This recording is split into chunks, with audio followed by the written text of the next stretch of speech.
PM बोले emergency लगाने वाले संविधान पर प्यार न जताएं। कांग्रेस नेता चिदंबरम बोले दूसरी इमरजेंसी से बचने के लिए जनता ने इस बार वोट किया है। इमरजेंसी की कल 49वीं बरसी थी। इससे एक दिन पहले 18वीं लोकसभा के पहले सत्र में विपक्षी सांसदों ने संविधान की कॉपी लेकर शपथ ली थी। इसे लेकर प्रधानमंत्री ने कांग्रेस की आलोचना की। उन्होंने एक्स पर एक पोस्ट में लिखा कि इमरजेंसी लगाने वालों को संविधान पर प्यार जताने का अधिकार नहीं है। पीएम मोदी ने एक के बाद एक एक्स पर 4 पोस्ट किए। उन्होंने कहा जिस मानसिकता की वजह से इमरजेंसी लगाई गई वह आज भी इसी पार्टी में जिंदा है। इसके जवाब में कांग्रेस नेता पी चिदंबरम ने कहा कि देश को दूसरी इमरजेंसी से बचाने के लिए जनता ने इस बार वोट किया है। हमारे संविधान ने ही जनता को आने वाली एक और इमरजेंसी रोकने की याद दिलाई है। चिदंबरम ने कहा कि जनता ने इस लोकसभा चुनाव में भाजपा के मंसूबों को कम करने के लिए वोट किया है। जनता ने इस तरह का मतदान कर कहा है कि कोई भी शासन संविधान के मूल ढांचे को नहीं बदल सकता है। भारत एक लोकतांत्रिक और धर्मनिरपेक्ष देश बना रहेगा। केजरीवाल जेल में रहेंगे, हाई कोर्ट ने जमानत नहीं दी। ट्रायल कोर्ट का फैसला पलटा, कहा बेल देते समय विवेक का इस्तेमाल नहीं किया। दिल्ली के सीएम अरविंद केजरीवाल अभी तिहाड़ जेल में ही रहेंगे। हाई कोर्ट ने दिल्ली शराब घोटाले से जुड़े मनी लॉन्ड्रिंग केस में मंगलवार को जमानत देने से इनकार कर दिया। अदालत ने कहा कि दलीलों पर सही ढंग से बहस नहीं हुई थी, इसलिए राउज एवेन्यू कोर्ट के फैसले को रद्द करते हैं। फैसले को देखकर ऐसा लगता है कि केजरीवाल को जमानत देते समय विवेक का इस्तेमाल नहीं किया गया। अदालत को ईडी को बहस करने के लिए पर्याप्त अवसर देना चाहिए था। उधर आम आदमी पार्टी का कहना है हम हाई कोर्ट के फैसले से सहमत नहीं है, हम सुप्रीम कोर्ट जाएंगे। जमानत पर आदेश को इस तरह से नहीं रोका जा सकता। सुप्रीम कोर्ट ने भी कल यही कहा है। राउज एवेन्यू कोर्ट ने 20 जून को केजरीवाल को बेल दे दी थी, लेकिन ईडी की याचिका पर हाई कोर्ट ने 21 जून को रोक लगा दी थी। अब बुधवार को सुप्रीम कोर्ट में दिल्ली सीएम की जमानत याचिका पर फैसला होगा। नीट पेपर लीक, आरोपियों की जमानत पर 2 को सुनवाई। संजीव पर 15 जुलाई को हियरिंग। पटना में ईओयू एडीजी के साथ सीबीआई की बैठक।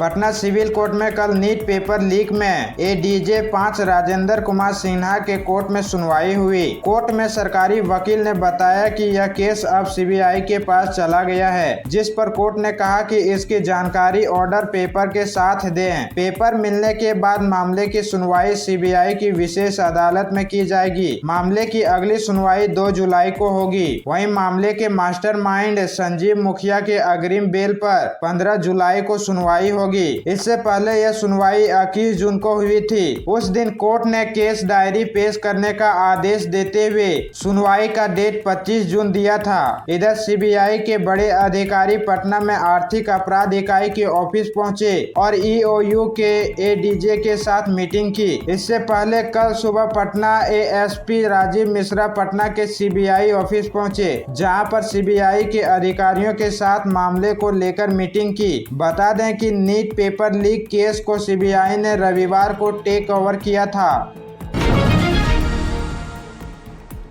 जेल में हेमंत से मिले कांग्रेस प्रभारी गुलाम अहमद मीर। मुलाकात को बताया पूर्व नियोजित, कहा जल्द भरा जाएगा खाली मंत्री पद।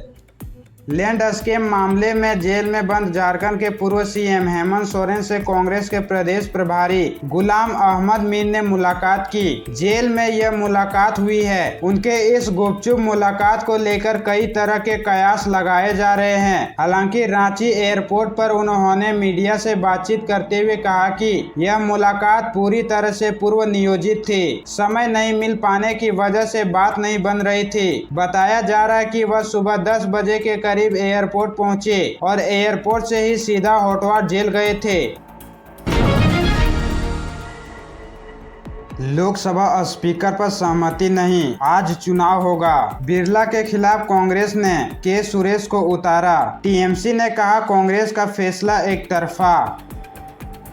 18वीं लोकसभा के पहले सत्र का मंगलवार 25 जून को दूसरा दिन है। लोकसभा स्पीकर को लेकर पक्ष विपक्ष के बीच टकराव बढ़ गया है। एनडीए के प्रत्याशी ओम बिरला के खिलाफ कांग्रेस ने के सुरेश को उतारा है। दोनों ने दोपहर 12 बजे से पहले नॉमिनेशन फाइल किया। वोटिंग 26 जून को सुबह 11 बजे होगी। कांग्रेस सांसद के सुरेश की दावेदारी पर तृणमूल कांग्रेस टीएमसी ने नाराजगी जताई है। पार्टी सांसद अभिषेक बनर्जी ने कहा, हमसे इस बारे में कोई बात नहीं हुई है। दुर्भाग्य से ये एक तरफा फैसला है। अभिषेक के बयान पर राहुल ने कहा, जय संविधान। इससे पहले सुबह राहुल संसद पहुंचे तो कहा, कांग्रेस अध्यक्ष के पास स्पीकर के समर्थन के लिए राजनाथ सिंह का फोन आया था। विपक्ष ने साफ कहा कि हम स्पीकर को समर्थन देंगे, लेकिन विपक्ष को डिप्टी स्पीकर का पद मिलना चाहिए। राजनाथ सिंह ने दोबारा फोन करने की बात कही थी, हालांकि कॉल नहीं आया। कांग्रेस के बयान पर राजनाथ सिंह ने संसद के बाहर मीडिया से कहा कि मैंने स्पीकर पद के समर्थन के लिए कांग्रेस अध्यक्ष मल्लिकार्जुन खड़गे से 3 बार फोन पर बातचीत की है। वे सीनियर लीडर है, मैं उनका सम्मान करता हूं। नीट पेपर लीक मामले में अब तक 25 गिरफ्तारियां। पटना कोर्ट ने जांच एजेंसी से ऑर्डर पेपर मांगा। महाराष्ट्र में 3 लोग एटीएस की हिरासत में। नीट पेपर लीक मामले में 8 आरोपियों की जमानत याचिका पर मंगलवार को पटना एडीजे 5 कोर्ट में सुनवाई हुई। कोर्ट में सरकारी वकील ने बताया कि यह केस अब सीबीआई के पास चला गया है, जिस पर कोर्ट ने कहा कि इनकी जानकारी ऑर्डर पेपर के साथ दे। पेपर मिलने के बाद मामले की सुनवाई सीबीआई की विशेष अदालत ही करेगी। अगली सुनवाई 2 जुलाई को होगी। पेपर लीक मामले में अब तक 13 आरोपी बिहार से और 6 झारखंड के देवघर से गिरफ्तार किए गए हैं। इन्हीं में से 8 आरोपियों ने कोर्ट में जमानत के लिए अर्जी लगाई थी। इस मामले में मास्टरमाइंड संजीव मुखिया की गिरफ्तारी नहीं हुई है। उसने कोर्ट में अग्रिम जमानत की अर्जी लगाई है। इस पर कोर्ट ने 15 जुलाई की तारीख तय की थी। अगर मामला सीबीआई के पास जाता है तो अग्रिम जमानत की अर्जी सीबीआई की अदालत में ही लगानी होगी। भारत सरकार का हुनर से रोजगार तक कार्यक्रम। IHM रांची के दौरे पर पर्यटन विभाग के आर्थिक सलाहकार ज्ञान भूषण ने दिया सहयोग का भरोसा।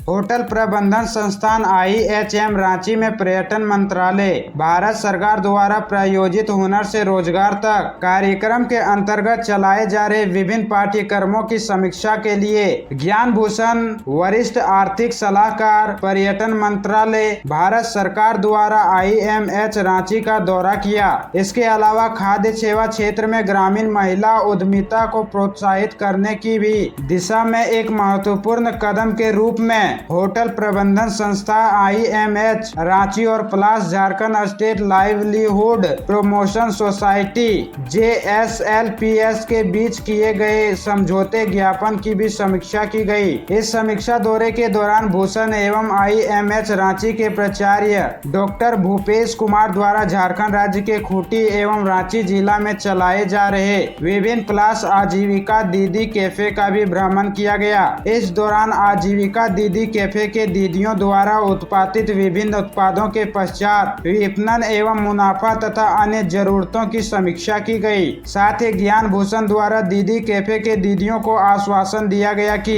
कैफे के साथ साथ दीदियों को बढ़ावा देने में जितनी भी मदद की आवश्यकता होगी उसे पूरा करने में पर्यटन मंत्रालय अहम भूमिका निभाएगा।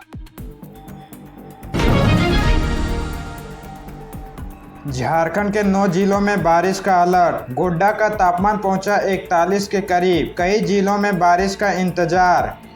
झारखंड में कल 9 जिलों में बारिश को लेकर येलो अलर्ट जारी किया गया था। इसमें गिरिडीह, बोकारो, धनबाद, जामताड़ा, देवघर, दुमका, गोड्डा, पाकुड़ और साहिबगंज शामिल है। मौसम विभाग ने 26 जून को बारिश को लेकर ऑरेंज अलर्ट जारी किया है। वहीं कल राज्य के दूसरे हिस्सों में हल्की बारिश हुई। देवघर, दुमका, धनबाद, गिरिडीह, गोड्डा, जामताड़ा, पाकुड़, साहिबगंज में अधिकतम 37 और न्यूनतम 26 डिग्री सेल्सियस तक बारिश हुई। रांची में सोमवार को तेज धूप और उमस भरी गर्मी ने लोगों को परेशान किया। यहाँ का अधिकतम तापमान 39 डिग्री दर्ज किया गया। वहीं पिछले 24 घंटे में गोड्डा सबसे गर्म जिला रहा। यहाँ का तापमान 40.3 डिग्री तक पहुँचा, जबकि राज्य में सबसे अधिक बारिश पश्चिमी सिंहभूम के कमारडुंगी में हुई। यहाँ 45.2 mm बारिश दर्ज की गई।